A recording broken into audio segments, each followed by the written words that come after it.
we're ready to, we'll go ahead and get started. So thank you all for coming. I'm very excited about our presentation today on adverse childhood experiences. And so we've got a number of counseling folks in here and a pre-service teacher.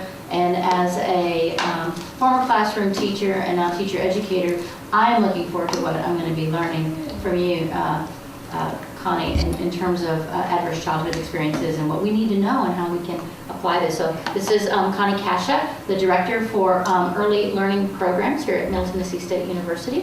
And I'm going to turn it over to you. So I've been here at MTSU for about a year and a half. I've worked primarily almost my whole career in early childhood. Social emotional development has always been a passion for me. And when the Adverse Childhood Experiences Initiative came to Tennessee, I got really involved with that.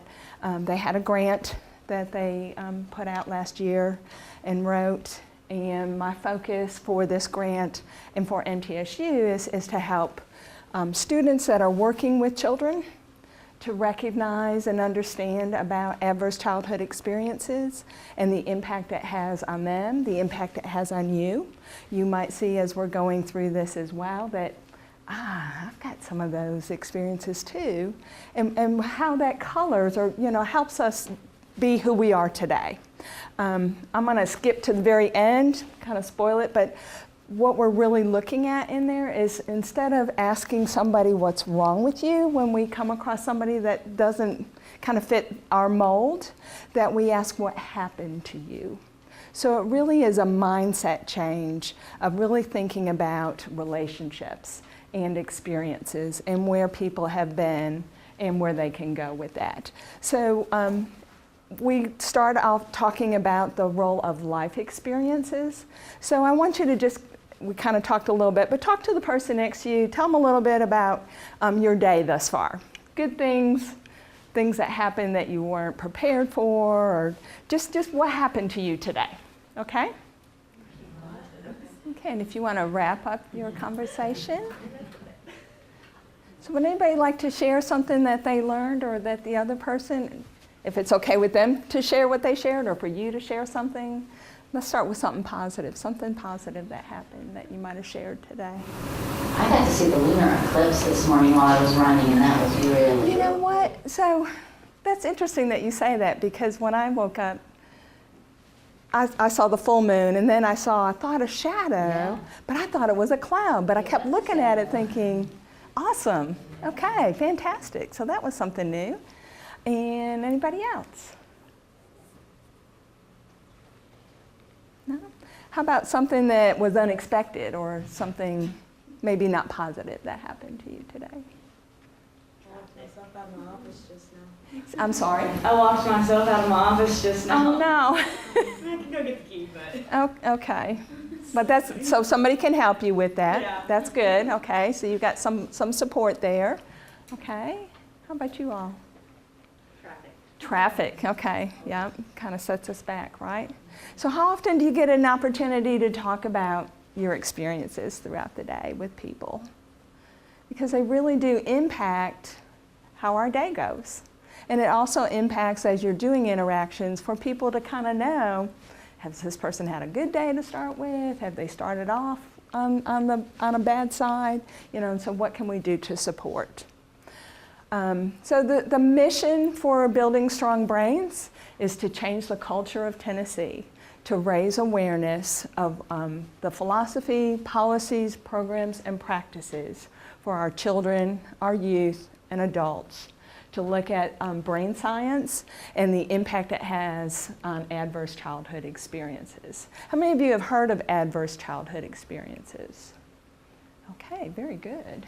All right, so we'll talk a little bit more about that as we get into this. So I wanted to start out with just kind of some sobering facts about children and mental health. So some of these you might be familiar with. But the proportion of preschool children that meet the criteria for ODD ranges from 7 to 25% of children in Tennessee, depending on where they live and the survey in that. It's pretty high.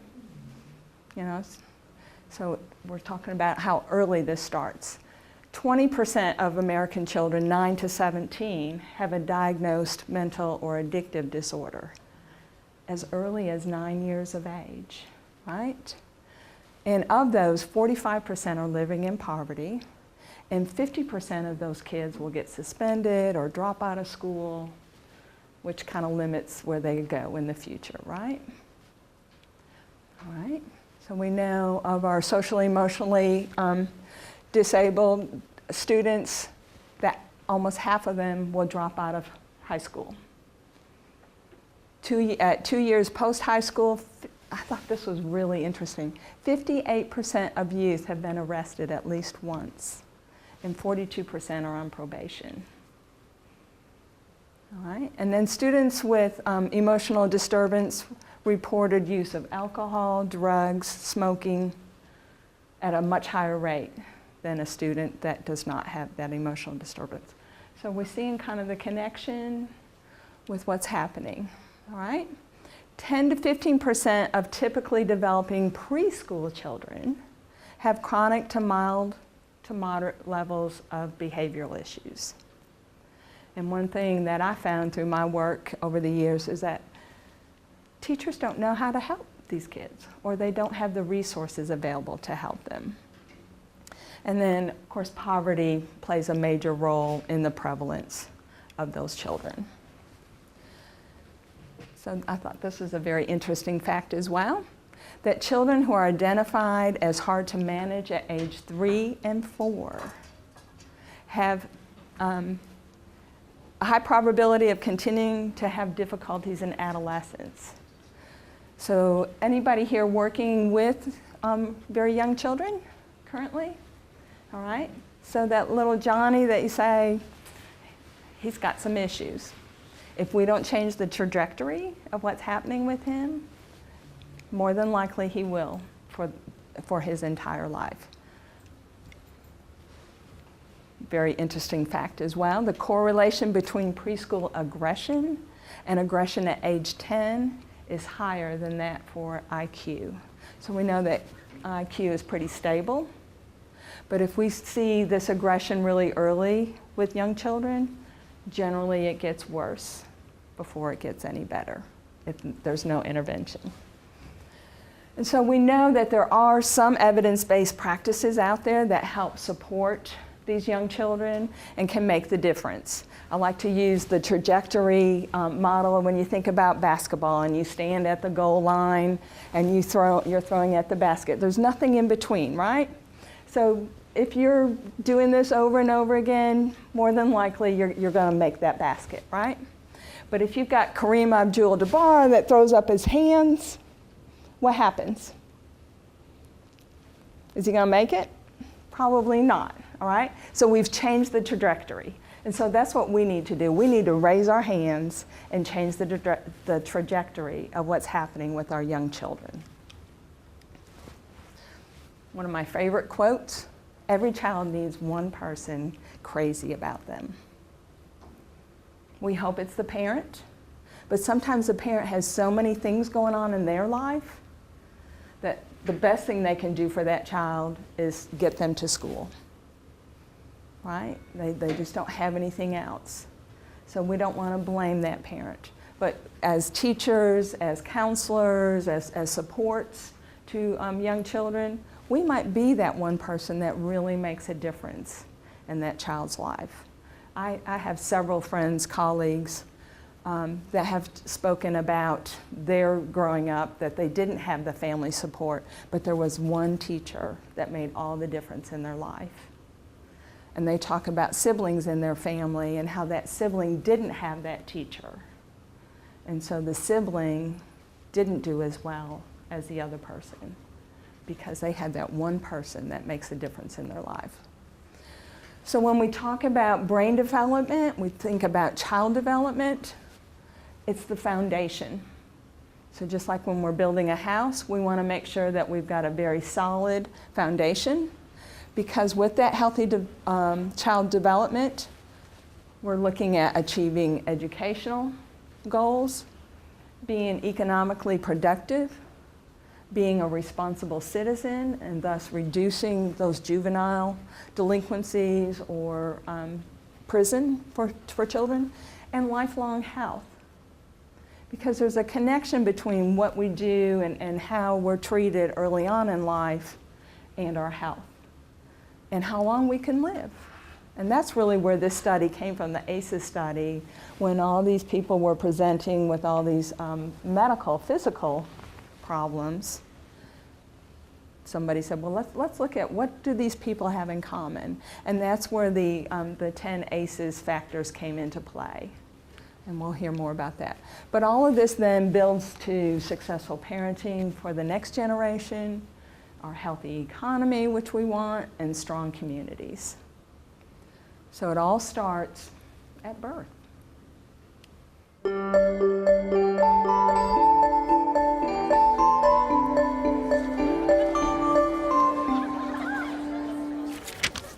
Science tells us that the experiences we have in the first years of our lives actually affect the physical architecture of the developing brain.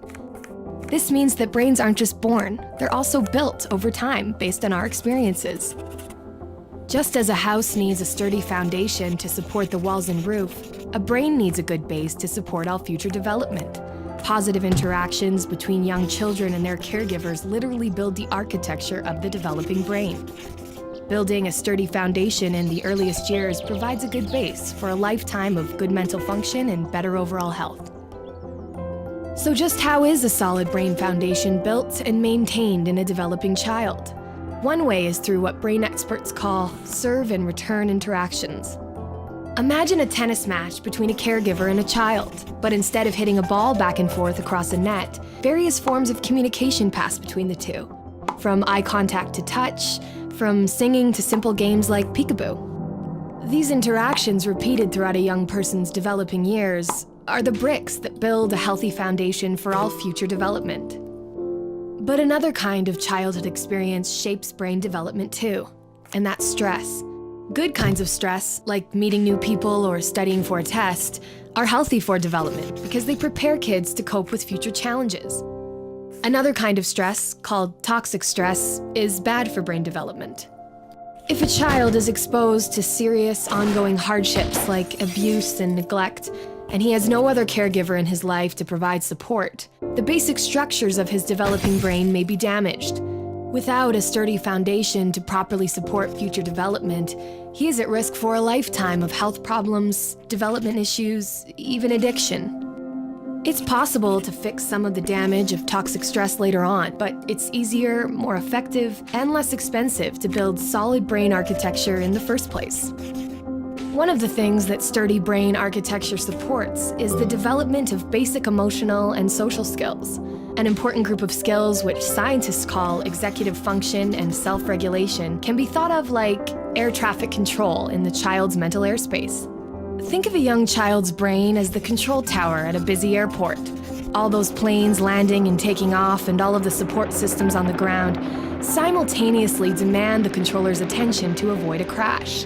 It's the same with a young child learning to pay attention, plan ahead and remember, and follow lots of rules. Like all of us, kids have to react to things happening in the world around them, while also dealing with worries, temptations, and obligations on their minds. As these demands for attention pile up, air traffic control helps a child regulate the flow of information, prioritize tasks, and above all, find ways to manage stress and avoid mental collisions along the way. Having this ability is a necessity for positive and level mental health. Developing effective air traffic control, overcoming toxic stress, and building solid brain architecture are things kids can't do on their own. And since strong societies are made up of healthy, contributing individuals, it's up to us as a community to make sure all young people have the kinds of nurturing experiences they need for positive development. To build better futures, we need to build better brains.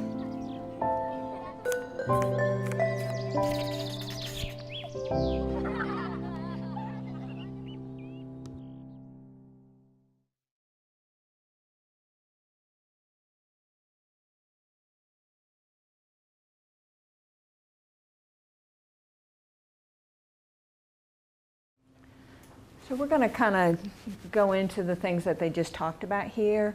And I really like this video, and Tennessee has really worked with it in their messaging.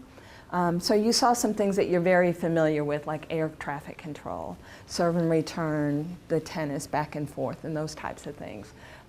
Building a brain starting from the foundation and toxic stress. So I want you to think about those things, because part of what we want to do as well is for you to then talk to other people and to be able to use these very simple analogies to help share that message with others. All right, so brain architecture is the very first thing that we think about. And we know that it's a lot easier to build something right the first time than to remodel or try to change something that's one way into something else, right? And so same thing with our brains, and we know that birth to 3 is the optimal time for brain development, because when we're born we have no experiences. We have our genes, our genetics, but it's the experiences then that start making the connections in our brains and help build what I call highways in our brains to help us be better thinkers. And if you're constantly in a stressful situation, the connections you make are not strong. And when somebody tries to change those, it's a lot harder to do that, right? Because you've already built up these experiences of how you think the world is. And so it takes a lot more effort to change that. Not to say we don't continue learning. We're obviously all learning. I'm still learning at my age. But it's a lot harder because our brains are already wired to think certain ways and to do certain things. So we want to make sure that we get it right from the start. All right? So serve and return is the other, a second kind of concept that we want to think about. And again, it starts really early. And think about the conversations that you had with each other just a minute ago. What were some things that made up those conversations, that made it a good conversation? The other person showed they were listening by nodding or... Okay, you did some nodding, all right. What else? We took turns. You took turns, yeah, okay. And when you were taking those turns, you were nodding. I saw a lot of eye contact, right? So the person knew that you were listening to them. And I think that's the other piece, is one person was talking and the other person or persons were listening. And so to have a serve and return, you need at least 2 people, right? And you need to have that back and forth. And it needs to be more than just one statement. And a lot of times with young children, especially in childcare, a child might come up and say, hey, I got some new shoes. And the teacher might say, oh, I like those, and moves on to something else. Not always that she's not interested, but because she has so many other children to take care of. And so what we want to do is help parents understand that there needs to be a back and forth. And I always like to use the term strive for 5. So that I say something, you say something, and it's back and forth 5 times. Because that really gets to the conversation. And that it is a conversation and not a constant questioning about it. So you might talk about those shoes, where they got them, that maybe that's where you like to go, or tell them about the store that you buy your shoes at. Talk about how your shoes and their shoes might be the same. But you're showing an interest and you're connecting with that child and strengthening that communication with them. Peekaboo is very typical with young children, because that's that back and forth with what they're doing. Can you think of other ideas that promote serve and return? At my internship site, we work with a lot of kids who've been through trauma, and our director says that them picking up of an infant repeatedly hundreds of times and feeding or swaddling or whatever it might be, that's a serve and return. Right. And so there's that connectedness. It's not the baby's here and you're spoon feeding them in their chairs. So there's that real connection with what's happening and individualized. Other suggestions? I have a question. When thinking about as teachers,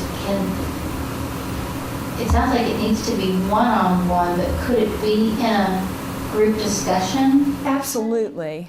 And When I do this training with the smaller groups, I like to bring tennis balls and just kind of roll them back and forth, because then that's that connectedness as well. I've seen teachers have a ball of yarn and kind of toss the yarn and get somebody, and so you're really developing that interaction. So yes, it certainly could be in a group setting as well. Yeah, with a common topic.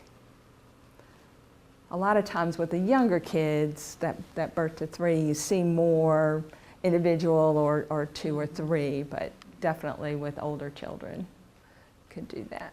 Great question. Okay. And then they talked about stress. And there are primarily 3 types of stress. So positive stress is good. We all need a little stress in our lives. So earlier when I was getting ready, and I was just like getting really hot. But I think it was part of the stress. I was thinking about, I couldn't get a video to work and trying to get everything together. But it's over. I'm good. I'm feeling good talking here. So for you as students, maybe getting ready for a test, right? Or starting a new semester.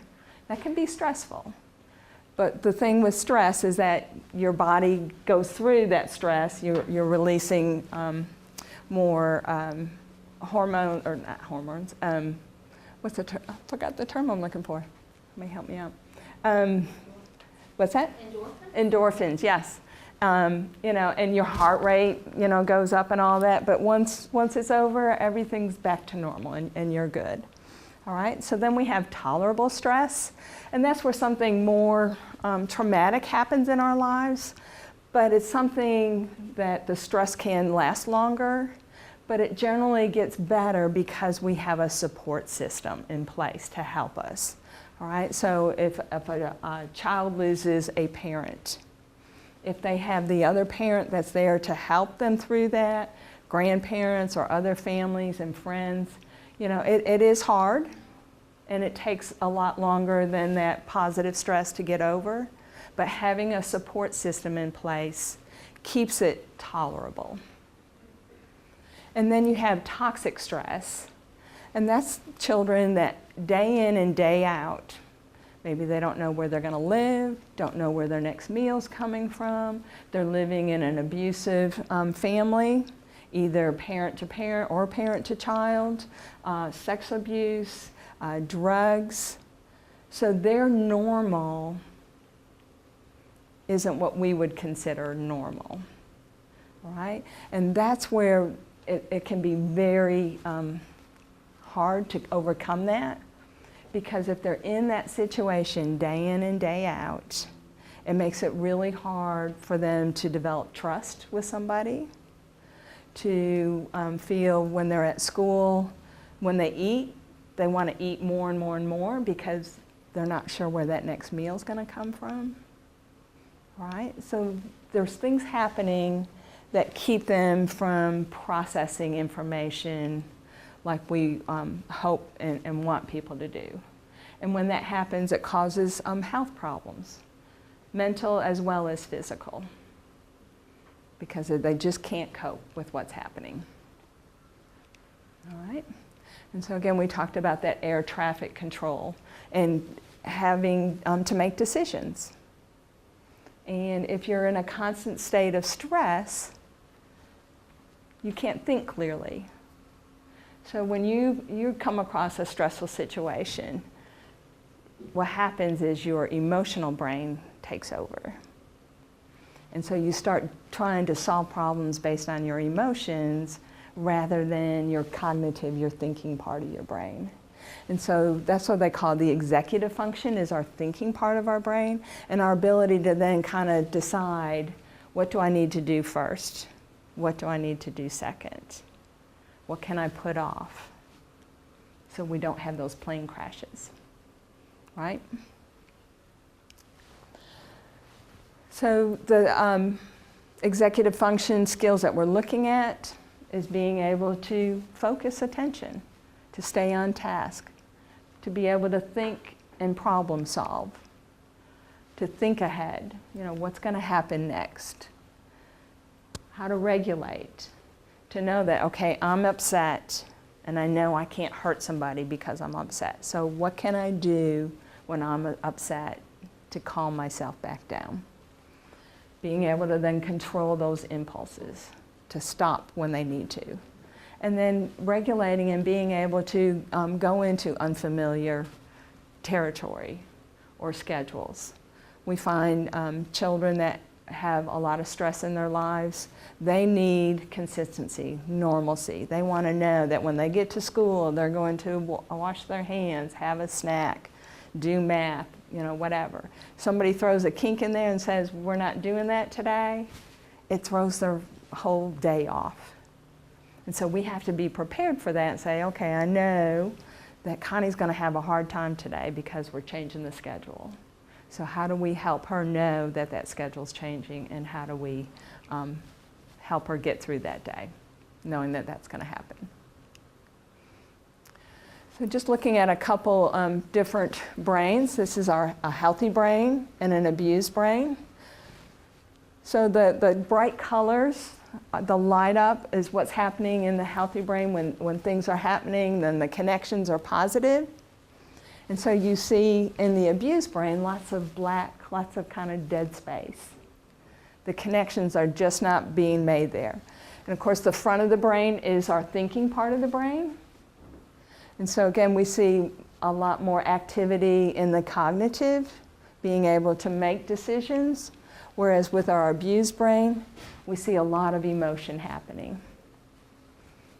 Right? Questions? Comments? Okay. So we're going to look at another video on resiliency. And as we think about resiliency, what are some things you've heard about people that have had some problems? What are some things that people say about other people that aren't like normal?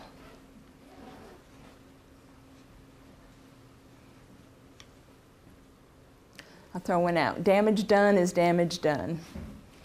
They're in that situation. There's no hope for them. They're not going to get out of that. What's something else you hear people say about? Well, this applies, but I think it's the same. Apple doesn't fall far from the tree. Apple doesn't fall far from the tree. Yep. So we've determined that that child's related to that parent, then yeah, there's no hope for them, right? I think I know one. I guess they just have to learn the hard way or something. They have to learn the hard way. Mm-hmm. Okay. Yeah. All right, so let's see what they say about resiliency here.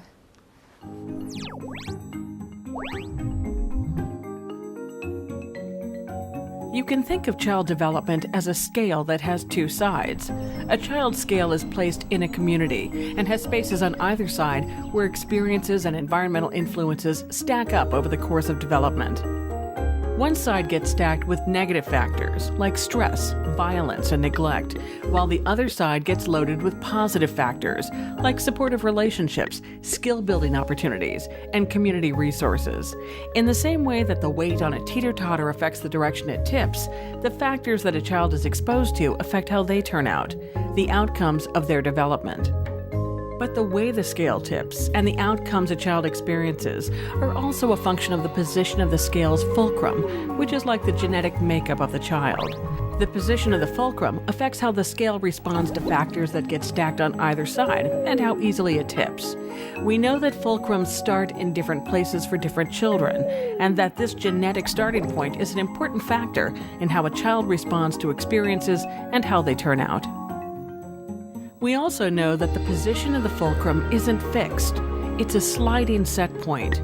Over time, the things that load and tip the scale can actually shift the position of the fulcrum. There are points in human development when this fulcrum is easier to shift. During these shiftable periods, our biology can be changed, making us more or less able to withstand negative weight that gets stacked on the scale. One of these shiftable periods is early childhood, and another is adolescence. That's why it's so important to make sure that children have positive experiences, especially early on, and to continue positive supports throughout development. By providing positive experiences during these sensitive periods of development and offloading negative weight, we can shift the fulcrum, making children more able to bear the weight of negative experiences later on, making them more resilient. So resilience isn't just about individual children. It's about the environments and experiences that get stacked on the resilience scale. Resilient societies are those that figure out how to stack more positives than negatives onto the children who will become workers and citizens.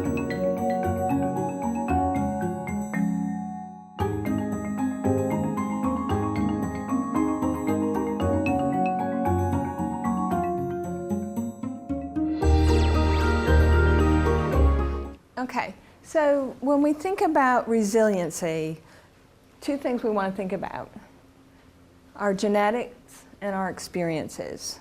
And probably many of you have heard nature versus nurture, right? And so there's another great kind of follow-up to this, if we're interested, or kind of a group. It's called the Brain Architecture Game, where you really look at what a child is born with in terms of their genetics, but then how experiences then play a role in what could happen to that child. Because children don't have control, right? We as the adults are the ones that are going to help determine what that child's fate is, that future, to a very large extent. The tipping scale, I really like that analogy too, or the seesaw or teeter-totter, depending on what age you grew up. They don't use them much anymore out on the playgrounds though. Use them more for math skills, balancing. But the fulcrum is your genetics. And if you're born, that average intelligence or whatnot, your fulcrum is basically in the center. And so you've got a pretty level scale to start with. But if it's not in the center, or if you don't have some good and bad happening together, you're going to tip to that negative, okay? And it's really based on your experiences. And so when we have a child that is born with some disabilities, so we know that their fulcrum is no longer in the center, we have to really build and support that child with some positive things. So whether it be some therapies or interactions with other children, with other families. But it needs to be a lot more than the negatives that we're giving them. Same thing with us. When we give positives to people, we're building their self-esteem. We're building their feel-good. How many of you are familiar with the book Filling Your Bucket, or Fill Your Bucket? Anybody? Yeah. So it really talks about putting deposits into a person's bank. So really making sure that we're saying positive things to people. A lot of research also shows that we generally do 5 negatives for every positive. And if you've got a child who has some issues to start with, and if we're just piling negatives on, it's going to be a lot harder to balance and upright that scale for that child. And so I encourage all of you to think about what kind of positives have you given to other people today? What kind of deposits have you made to let other people know that you appreciate them, that you like what they've done? A little bit of Stephen Covey's work too. If you want somebody to do something for you, how do you usually get them to do that? Ask nicely. Mm-hmm. Or compliment them. It's generally something positive, right? If we nag them or say something negative about them, it's not going to happen. And more times than not, we're not giving those positives. And when we're dealing or working with children that have some issues very young in life, we really need to make sure that we're focusing on the positives and not promoting or giving them those negative things, a way to help them out of that. So again, this is another great quote that I like, especially for teachers. Would somebody like to read this? And if you want to read over it first, I understand. I've come to a frightening conclusion that I am the decisive element in the classroom. It's my personal approach that creates the climate. It's my daily mood that makes the weather. As a teacher, I possess a tremendous power to make a child's life miserable or joyous. I can be a tool of torture or an instrument of inspiration. I can humiliate or heal. In all situations, it is my response that decides whether a crisis will be escalated or de-escalated, and a child humanized or dehumanized. What does that say to you? Should pay very close attention to what we do and say. In another social emotional foundation that I work in, we developed a presentation called You Are the Weatherman in Your Classroom, kind of based off of this, that you can decide if your classroom's going to be sunny or rainy. And it really is up to the adults to set the tone for the child and what's happening. This is a video that was not working, so we're going to skip over that. But as we think about adverse childhood experiences then, these are the 10 factors that were identified as having an impact on people's lives at a later date. So there's 5 that are connected to abuse or neglect. So you've got physical abuse or neglect, emotional abuse and neglect, and sexual abuse. And then 5 household dysfunctions that were happening. And this was back in the 1990s that this research started. So the 5 things they looked at that had the impact: mental illness, a family member that was incarcerated, a mother that was treated violently, substance abuse, and divorce. So those are the things that we were looking at, or the study looked at. And what we found, what they found, is the lasting impact. And so there's basically 3 different areas of our lives that it really does impact. And the more ACEs you have, obviously the greater the impact on that. But there was a huge correlation with your health as you grew. Whether you had depression, heart disease, broken bones, stroke, cancer, all kind of fed back to the ACEs. The behaviors that you engage in, whether it be smoking, alcoholism, or drug abuse. Families or children, young adults that had more ACEs in their lives tended to indulge in these behaviors more often. And obviously it makes an impact on your life's potential. The education that you have, how productive you are at work, how are you able to commit and support your community and your family. And I had a real difficulty with this quote here, which is from Jack Shunkoff at the Developing Child Institute. Because I thought, well, the mind doesn't forget, but the mind might not remember, but the body never forgets. And I really think it kind of tied in. I was like, oh, okay, they're talking about our physical health, our mental health. It does have an impact. Even if we might, kind of put those experiences away and think that they didn't ever happen, it does impact our bodies.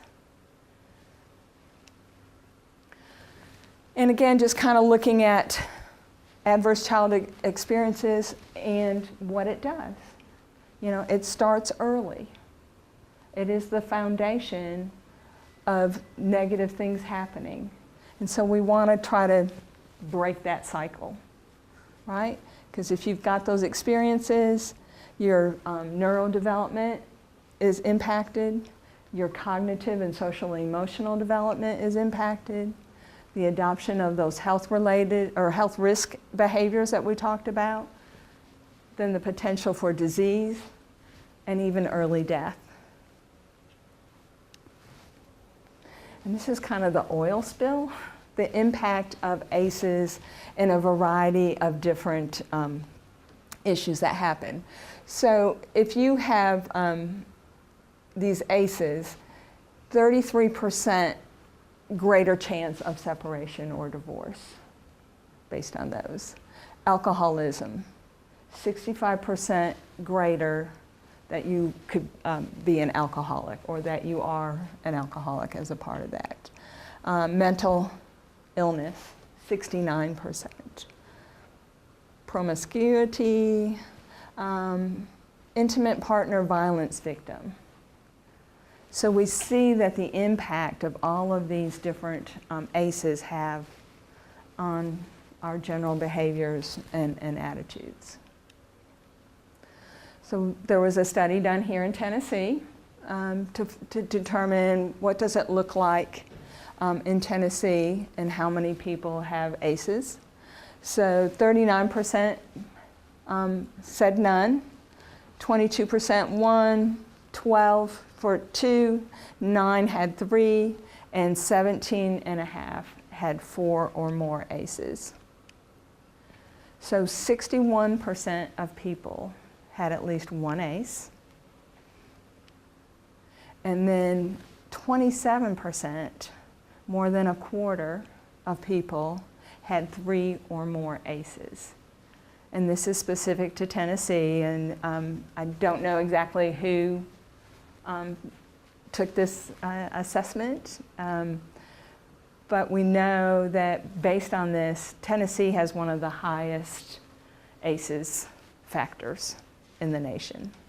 We're at the top with people that have a large number of ACEs. So what we're trying to do then is think about how do we change this? What does the trajectory look like? What can we do? When we put our hands up, what are we trying to do? So becoming knowledgeable about this information is a first start, but also thinking about it, just kind of focus in on what we talked about, the brain's capacity to change.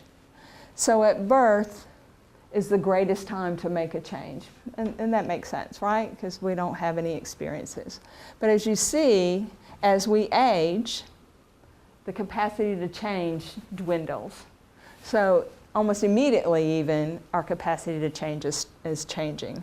But we see between 3, 4, and definitely at age 6, that capacity to change, that window of opportunity is closing, right?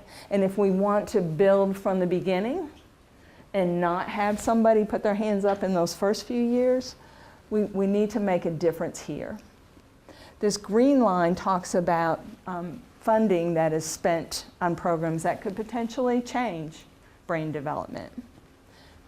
And what do you notice here? The capacity for brain change and the amount of money spent to do that are like opposite. Whereas over here, you got lots of money spent on things for adults, but it's not impacting the brain development. And so we need to talk to our legislators, we need to talk to our communities, we need to make sure that child care providers, counselors, teachers know the impact. Families, we need to make sure that families understand this information. And how do we switch it to make support? So some people say, you're talking just about babies. I don't work with babies. Well, we're not. We're trying to help everybody know that it starts as babies, but there are things that you can do along the way to help children and adults of all ages. But some things to help our adolescents in particular. So, and let me back up and say, adolescence is another time where the brain is really changing and making connections because we've had so many experiences. Our brains are kind of pruning. They're cutting back on those things that we don't use as much anymore. And so I say, well, my children are losing their minds when they're adolescents. They really are, because they're pruning away at that. But, you know, keeping them engaged in some positive things with other people, giving them that opportunity for yoga, meditation, mindfulness. I know there's another presentation after this that somebody's talking about mindfulness. I know the schools are really looking at trauma-informed care, and it starts with having conversations with the children about what's happening in their life, giving them that connection that they need to share. Being engaged in theater, music, dance. I read something somewhere that if you dance every day, you're almost guaranteed happiness. So, and I guess it's just that movement, makes you laugh, and just really good things. You know, you're working your mind. So we want to make sure, again, we're looking at the whole child and helping them with development. So what can you do to help ACEs? This presentation is being presented across the state to a variety of businesses, educators, the judicial supports, pediatricians, families, child care providers. We want to get the word out and make sure that people understand. Home visitations for pregnant moms and newborns. You know, moms are the first teachers. They know their children, but sometimes they need to know a little bit more about how to best help their child. And so we want to make sure that we're giving them those resources, parent training programs, support for teens and pregnant teens. You know, letting them know that they're not alone in the world, that there is somebody that cares about them, that we can help them. And then mental illness and substance abuse treatment. You know, I think that's in the news a lot lately, and hopefully it will continue to be there. We need to support these people. It's an illness, it's a disease. And so what can we do to help them? We're doing a lot more around violence prevention and partners, helping people that are part of domestic violence, offering social supports for families. As I said, working with child care providers and our teachers to make sure that they understand this message, and looking at how do we help families that don't have the supports that they need. And many times it goes to money. So a lot of issues that families have very early on is related to poverty. And not that they're not trying, it's just very difficult out there these days. But making sure that they've got somebody to talk to. You know, that's the other piece, is if you don't have anybody to talk to, you feel like you're the only one that has that problem, that there's nothing that anybody can do, and you do feel alone and depressed and have other issues. And so again, it's just that multi-level support and building on one another, and it impacts all of this: philanthropy, child welfare, businesses and corporations, juvenile and adult justice, healthcare, human services, faith-based communities, education and early care, media, health, mental health, and substance abuse services. It really goes round and round. And so, as I said, kind of the ending, we want to shift the conversation from what's wrong with you to what's happened to you. Okay. More information. I've got a couple of flyers. Did I put those out? I might not have. I'll get those out and pass those out to everyone for additional information. And then the sign-in sheet, I'm asking for your email address, and I'm going to send you a link to a survey about this, because we're really trying to collect data on who's hearing this message and what other questions that they have about it. So I would really appreciate any and all of you doing that. And that's that presentation. So let me get the handouts. This article was in the Tennessean back in November, and I just, oh my gosh, it just hits right home to the work that we're doing and talking about the child that's kind of left behind, that needs our support. Okay, gave you enough there. And it has some of the statistics that I talked about too. But if you have a low-performing student or a behavior problem, chances are better than good that the child's dealing with their own mental health issues or learning disability or both. Many times, the younger they are, the less likely they've been diagnosed, which makes it hard sometimes. As I said, 20% of youth from ages 9 to 17 have a diagnosable mental or addictive disorder. And then 45% of those children are living in poverty. and 50% are suspended or expelled or drop out of school. And that's an issue too, I think. When you have a child that's having issues, instead of saying, you're suspended, you know, what can we do to help support that child in the school?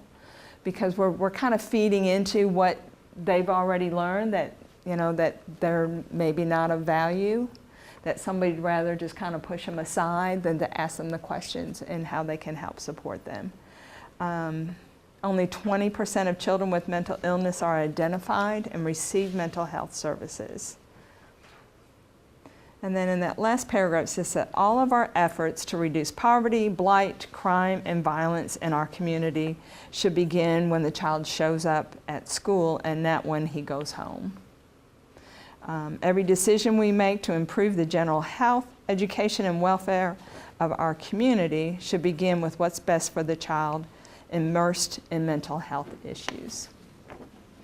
I had a friend share with me that a student shared that she was in high school. She'd been abused since she was 4 years of age. And no teachers, nobody saw it until she was in high school. I thought, how does that happen? You know, are we blind to that, or was it hidden well? You know, how do we help that child, that student? I would love to know, because that really haunted me when I heard about this young lady and what we can do. How many of you saw J.D. Vance this past fall? Anybody? Mm-hmm. At the opening? And this book really hits home too, I think, with all of this work. You know, and overcoming adversity. Hillbilly Elegy is the name of the book. I'll pass it around if you want to look at it. And he talked about the trials and tribulations of his entire life. You know, he really lived and didn't know where he was going to live, but he did have grandparents that even though they weren't necessarily where he was always at the same time, they were there to support him. And I think that makes all the difference, is having that person that they can connect with. And I know I've talked to Robin Lee about how do we help our students here? You know, and some of you may have some of these ACEs. You know, how do we come to grips with our own ACEs, or how do we help support teachers, student teachers going into the schools that are being faced with that? Yes, ma'am. I was going to say, the first thing that came to my mind was psychoeducation. I know, like clients at the center where I work, it's really empowering, and it can be free. Something like that video that really kind of spurs them on to learn more and more and more. And you know, just get online and you can find a reputable source and learn a ton of information. So educating them, letting them know about these types of things and where to turn for some help. Okay, great idea. What else? Can I ask what thought is going through your mind right now through all of this? I had when I was a classroom teacher, I had a neighbor down the road. I live out in the country, so a neighbor is like down the road. Right. Who, a little girl, student, I taught at Eagleville School, which was pre-K-12, and her mother asked if I wouldn't mind taking her to school because there was a crack house that she had to walk past to catch the bus.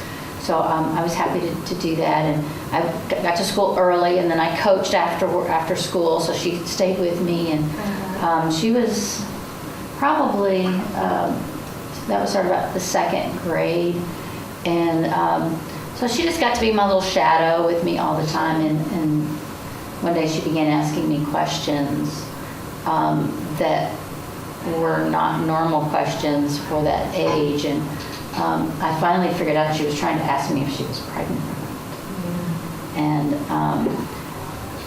learned that her mother had been selling her for drugs. And so, of course, I had to report it to DHS, and she was removed. It took time, and that was a whole nother story about how long that took. But she and her little brother were removed from the home, and lost touch with her, but years later came in contact with a relative of hers, and she had had so much anger and acting out. She was removed from school to school. She went into state custody. She's in the prison system, and she has a child. And I had to report, obviously, how did I not know, and then what could I have done differently? So from that perspective, as an adult in her life who tried to impact positively, I'm sure there was some good, but what could I have done to have made a difference or kept her from going down? Were you able to stay in touch with her through the transition of her removal from the home? Or She did mom know that it was you? She was very angry with me for reporting. The child was? Yes. Yeah. And so it took a little bit of time for her to be able to talk with me again, and that was during the time where DHS was trying to. They had to catch the mother with drugs in order to remove. They couldn't go on the child's word of what had been happening. And so that took time. And so during that time, without being too pushy or forward, I would try to just reconnect. And but once she was removed, I lost touch with her. And so it wasn't until years later that I learned about what happened to her. But it touches you, doesn't it? Oh, it haunts me. Yeah. What could you have done different, or Yeah. how do you help? Yeah. Most definitely. Anybody else?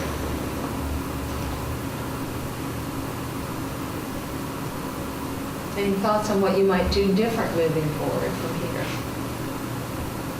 I think it's really important, like when you talked about helping the MTSU student body, I think there's kind of like an awakening needs to take place in realizing that mental health care is important.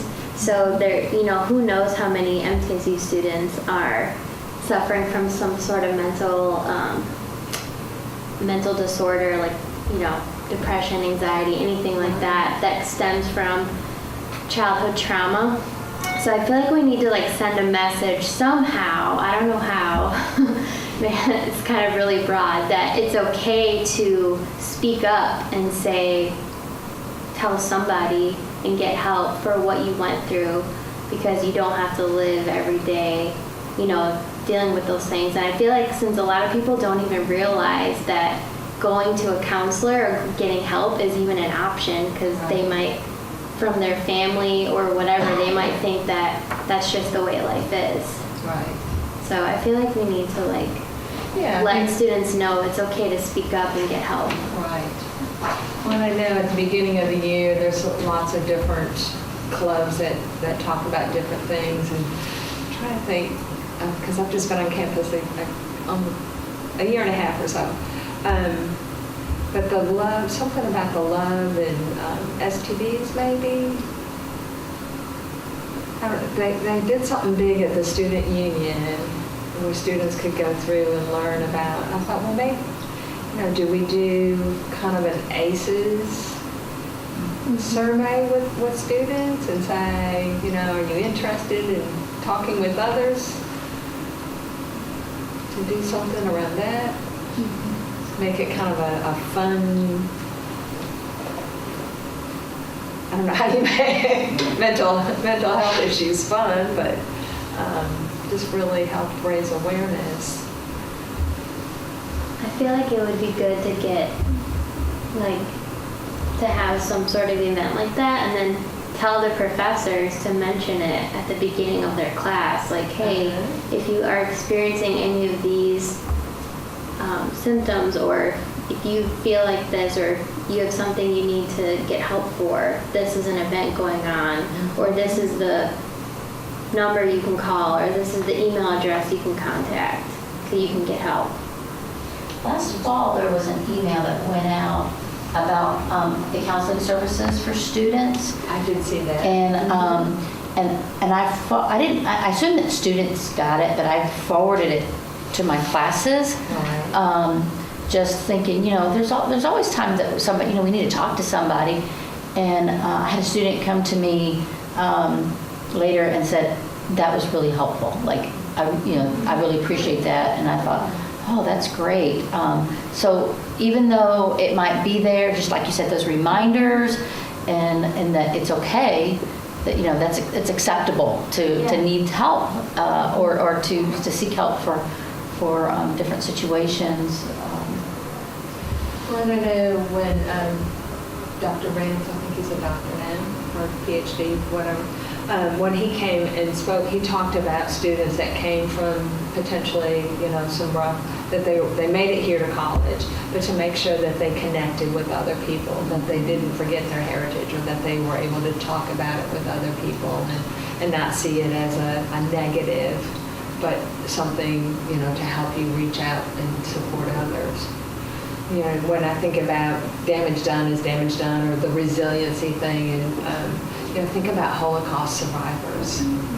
It's like, what was in them to continue and to do, not only to live through that, but some of them, went on to do even greater things. I don't know that compare that being great to something greater, but to be productive. Yeah, it always had a piece in their history and impacted their lifestyles moving forward. But I also think about it as maybe they had that good first 3 years of life, because that's where they say too that these issues, when they happen that early, that it really has the longest and hardest impact on you. And unfortunately, as our statistics showed us, a lot of our children are being impacted today. So we really do need to start early with families and pediatricians and child care providers, and anybody that's touching the lives of young children. I wonder to what extent that we may not know if they don't tell us, and so as classroom teachers, can we ask? Can we find out? And I privacy reasons, probably not. So I'm wondering how we can become aware. We can watch behavior. There's certain signs that we may be able to. Well, and I think it really goes back to that, what happened to you, for the teachers, faculty, staff to really take an interest when a child's not performing like other children, to really kind of, not to be nosy, but to really kind of build that relationship, to let them know that, that you can be trusted. I think in everything we do, it goes back to relationships and building that foundation, but also knowing that it's going to take a long time. I had a friend that adopted a child who had jumped from home to home to home the first 5 years of her life before she adopted her. And she said that she would carry her things around with her because she was worried that she would go someplace else and she would lose her things. She didn't understand the concept of these are hers and she gets to keep them.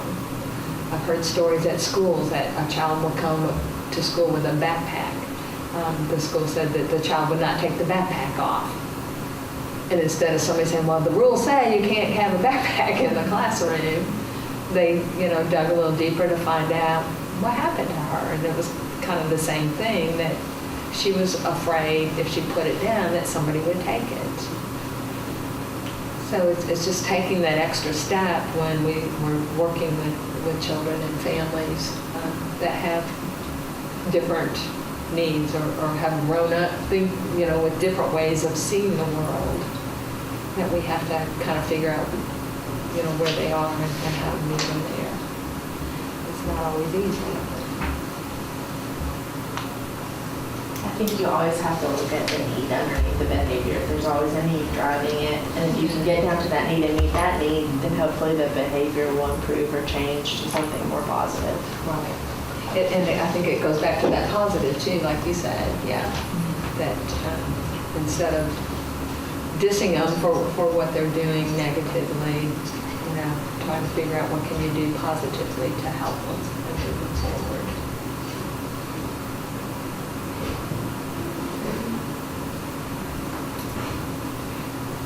Do you are you familiar with the Harvard Child?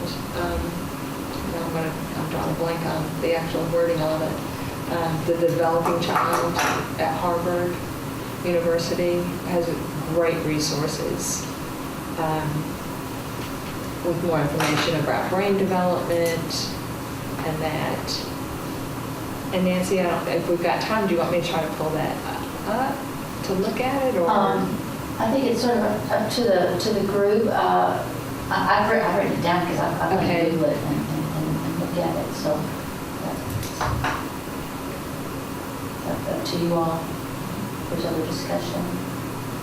I was going to add, this past weekend there was a whole child intensive in Mount Juliet, and it was a full day of training, and it was for parents too, not just clinicians, but it was about, trauma-informed care and understanding ACEs and everything, but it was only $25 for 9 hours worth of training.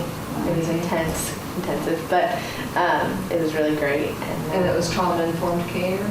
Yeah, it was about really just trauma in general, and a lot about brain development and how it affects.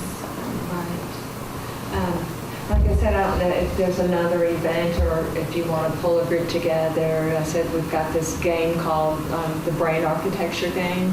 It's kind of a simulation where you're basically given a child, and it's a roll of the dice primarily to look at, what does your child start with, and then you draw cards to see what happens to them in the first year of life, and you use pipe cleaners and straws and weights. So the straws on pipe cleaners are kind of supports. So if you've got good things happening to children, and the goal is to build the biggest, the tallest brain. So, it's a hands-on, lots of fun opportunities to really think about what happens to kids. And I think it really hits home, especially with child care providers, to think about, well, it's not this kid's fault that their mom lost their job or that they got evicted from their home. Yeah, he's going to have issues because of those things happening.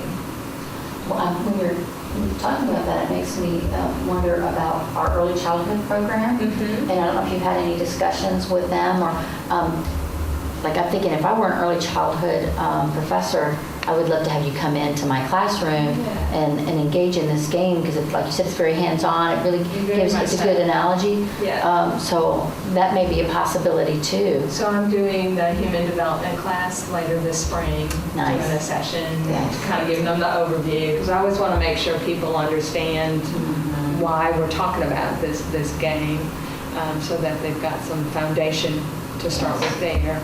I've already trained all the staff at Ann Campbell, as well as the Child Development Center, and we have a home and community-based early intervention program. So all of the home interventionists have been trained as well. We're putting together things to talk with the families about this as well, so that they're aware of it. I presented to the Residency 2 student teachers, 150 folks, so that they kind of know what's happening as well. And I'm available if you have a group, if you volunteer with a group or anything, or as you talk to some of your professors and say, hey, I think this would be great for our class.